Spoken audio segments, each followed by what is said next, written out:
set up this movement, we're gonna do this as if we're about to set up for a squat.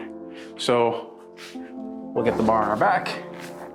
We'll bring the shoulders down away from the ears. Then we'll stand up out of the rack and take a few steps back. The foot stand should be somewhere near your squat. And then we're going to bend at the waist, keeping the hips fairly high. Looking for a stretch in the hammies. Come to a rest on the bars. Push through the floor to stand up.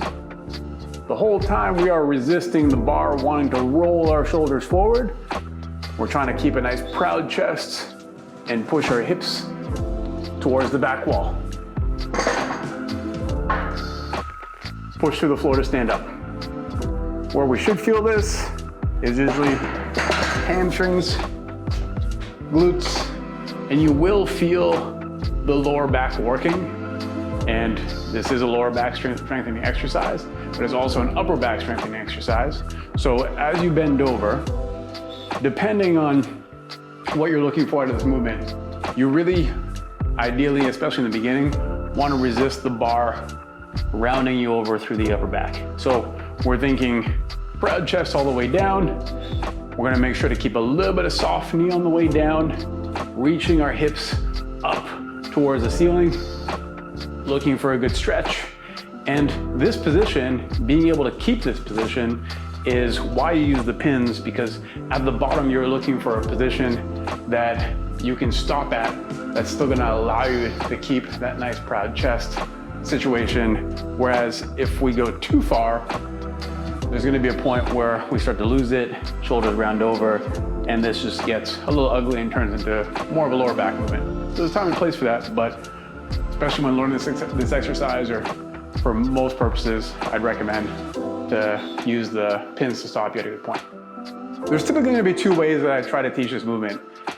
One's gonna be more focused on the strength aspect of things, so trying to save, let's say, a bad squat, because the movement would help you. If you're coming out of the bottom of the squat and the weight is pushing you forward into a less than ideal position, this movement, the idea is that it helps you push out of that position and maybe get your hips back under you so you could finish the squat. Then from a bodybuilding perspective, we would actually do this a little bit differently, where we would really emphasize shifting the hips back and getting as much stretch as possible. So for strength purposes, we're gonna set up in the same stance as our squat, and we might allow a little bit of rounding as we fold over. If we're gonna do this for bodybuilding purposes, our hips are gonna stay very high.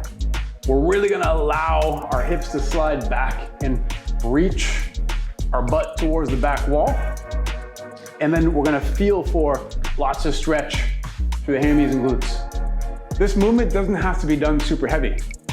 So the important thing is understanding like what you're using it for, and also choosing a weight that's appropriate to keep a good position.